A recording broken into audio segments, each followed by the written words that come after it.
Halo teman-teman, kembali lagi bersama saya dengan Fijar KTR Solution. Kali ini kita akan membahas pinjol dan pay letter. Di zaman teknologi yang semakin maju seperti sekarang ini, pasti teman-teman sudah tidak asing lagi dengan yang namanya pinjaman online. Pinjaman online adalah sebuah layanan pinjam uang secara online yang disediakan oleh penyedia jasa keuangan tanpa jaminan. Akhir-akhir ini, layanan pinjaman online semakin diminati oleh banyak orang yang menawarkan proses transaksi yang cukup mudah, di mana hanya perlu mengisi formulir pinjaman yang berisi identitas, nomor kontak, jumlah pinjaman, dan rekening pribadi. Dengan berbagai kemudahan yang ditawarkan oleh pihak pinjol, tentu melakukan pinjaman membuat banyak orang tidak memperhatikan apakah penyedia layanan pinjol dipilih tersebut legal ataupun tidak.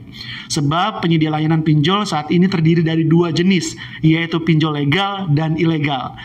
Secara singkat bisa dijelaskan bahwa pinjol legal merupakan layanan yang terdaftar di Otoritas Jasa Keuangan atau OJK yang diawasi dan terjamin keamanannya.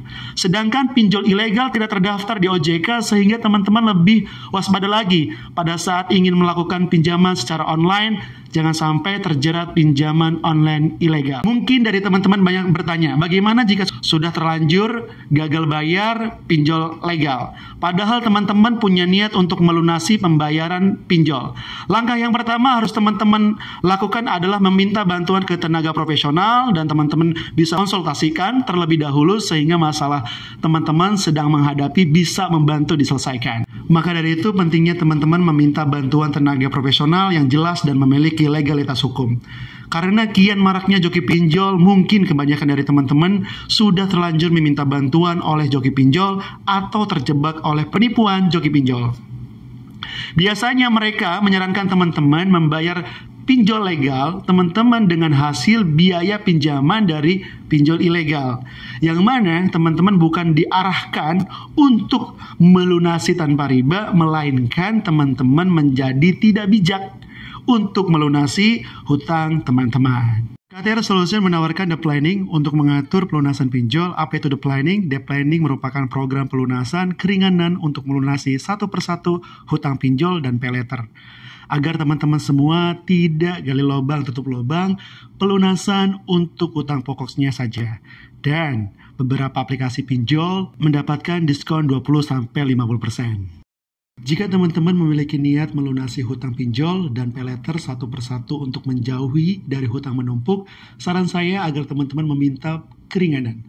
Jangan dipaksakan kalau tidak mampu, karena kalau dipaksakan akan menjadi masalah besar. Dalam proses penundaan pembayaran itu, teman-teman harus nabung. Kenapa harus nabung? Biar teman-teman bisa melunasinya satu persatu. Contohnya, teman-teman punya hutang 15 juta dari 3 aplikasi. Dalam proses September ke Desember itu teman-teman nabung. Jadi di tahun depan, di bulan Januari, teman-teman bisa melunasinya. Misalnya di bulan Januari lunasin aplikasi A, ya kan? Terus misalnya di bulan Maret aplikasi B, di bulan April aplikasi C. Jadi proses hutang 15 juta itu selesai dalam waktu 7 bulan, gitu loh. Memang dalam penundaan pembayaran itu, pihak aplikasi akan menagih via telepon, yaitu desk call, dan kunjungan visit ke rumah atau ke kantor. Tapi jangan khawatir, ceritakan saja apa adanya bahwasanya teman-teman saat ini belum mampu bayar, dan ceritakan kondisi keuangannya. Jadi jangan menjanjikan pembayaran apabila dana belum ada. Ini akan membuat debt collector menekan atau sering datang menemui untuk menagih hutang terus-menerus. Misalnya debt collector datang ke rumah atau ke kantor, teman-teman nggak perlu takut. Ingat ya, nggak perlu takut. Karena apa? Kalau misalnya teman-teman takut, kelihatan banget dari fisiknya, ya kan, teman-teman pasti akan ditekan. Jadi misalnya kalau debt collector datang, terima aja. Ceritakan apa adanya bahwasannya teman-teman belum ada dana untuk melunasinya. Untuk proses pelunasan apabila teman-teman mempunyai riwayat pembayaran macet, saran saya teman-teman harus mengajukan dulu ke aplikasinya dan tunggu balasan dari pihak aplikasinya. Kalau seandainya di ACC, teman-teman langsung bayarkan ke kode FA atas nama teman-teman, kontrak hutang ke pinjolnya. Setelah pembayarannya sudah selesai, teman-teman mintakan surat lunas. Jadi jangan pernah mau hari itu juga lunas tanpa ada bukti pembayaran seperti surat lunas. Karena biasanya DC itu selalu bilang, kan ibu bayarnya pakai kode FA. Ini kan saya buat kwitansinya. Itu tidak menjamin teman-teman. Jadi teman-teman harus datang ke kantornya, harus bayar ke nomor kontraknya, pakai kode FA dan mintakan surat lunas.